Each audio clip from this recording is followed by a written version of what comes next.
미국과 중국 간의 무역 협상 관련 소식이 있습니다. 이 고위급 협상을 사흘 앞두고 실무 협상이 시작이 됐는데요. 미국 워싱턴에서 열리고 있습니다. 진전이 이번에는 있을 것이라는 말이 미국 쪽에서 나오기는 하는데 이 소식은 늘 그렇듯 지켜봐야겠죠. 보도 연결해서 알아보겠습니다. 이 미중 간 무역 협상과 관련해서 이 불확실성 때문에 오늘 새벽에 뉴욕 증시의 주요 지수가 하락을 했습니다. 이번에도 알 수 없다는 거겠죠? 네, 그렇습니다.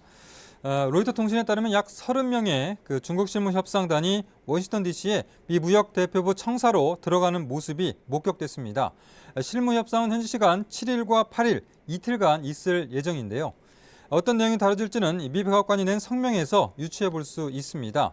미 백악관은 미중 고위급 협상은 지난 몇 주간의 실무 협상을 기반으로 할 것이다 라고 했습니다. 그러면서 협의 주제는 중국의 기술 이전 강요와 지식재산권 도용 그리고 비관세 장벽, 농업, 합의 이행 문제 등이 될 것이라고 설명했습니다. 이와 관련해서 트럼프 미국 대통령이 조금 전에 미일 무역 합의 서명식에서 서명을 하면서 중국과 관련한 내용을 언급했습니다. 중국과의 무역 협상에서 중국에 초점을 맞추는 것으로 알려진 부분 합의에 대해서는 선호하지 않는다면서 빅딜을 원한다라고 이렇게 밝혔습니다.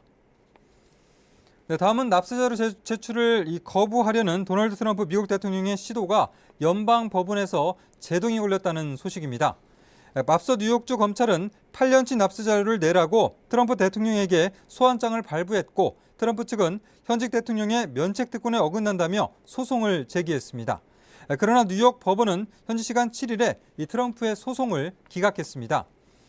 맨해튼 연방지법은 판결문에서 현직 대통령이 무한한 면책 특권을 부여받은 것은 아니다면서 검찰의 손을 들어줬습니다. 이에 대해 트럼프 대통령 측은 즉각 항소하겠다는 입장을 내놨는데요. 트럼프는 트위터를 통해 민주당이 뉴욕시와 뉴욕주의 민주당 검사들에게 트럼프 대통령을 데리고 오라고 몰아붙이고 있다면서 이런 일은 어떤 대통령에게도 일어난 적이 없다고 비판했습니다. 네, 새로 출시가 되는 스마트폰들 가격이 점점 오르고 있습니다. 관련한 국감 자료가 있네요. 네, 이동통신 3사를 통해 판매된 플래그십 스마트폰 101종 가운데 출고가가 100만 원이 넘는 고가품이 77종이나 되는 것으로 나타났습니다. 국회 과학기술정보 방송통신위원회 박광원 의원이 최근 2년간 스마트폰 출고가를 분석했는데요. 100만 원 이상 스마트폰이 판매량의 절반을 차지하고 80만 원 이하로 출시되는 플래그십 모델은 한 종도 없었습니다. 최고가는 지난달 6일에 239만 8천 원에 출시된 삼성전자 갤럭시 폴드였습니다. 스마트폰 출고가와 판매가 상승은 제조사가 신모델을 출시할 때마다 가격을 계속 인상한 데 따른 것인데요.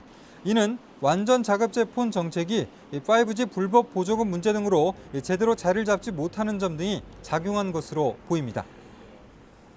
네, 끝으로 한국 남자 기계체조 대표팀이 8회 연속 올림픽 단체전 출전권을 획득했다는 소식입니다. 독일에서 끝난 제49회 기계체조 세계선수권대회 남자 단체전 예선에서 9위를 차지해 도쿄올림픽 출전권을 따냈습니다. 양학선이 압도적인 실력으로 도마 결승에 진출하며 힘을 보탰는데요. 우리나라는 1992년 바르셀로나 올림픽 이래 8회 연속 올림픽 단체전 무대를 밟게 됐습니다. 지금까지 아침엔 지금 JTBC 이재승입니다.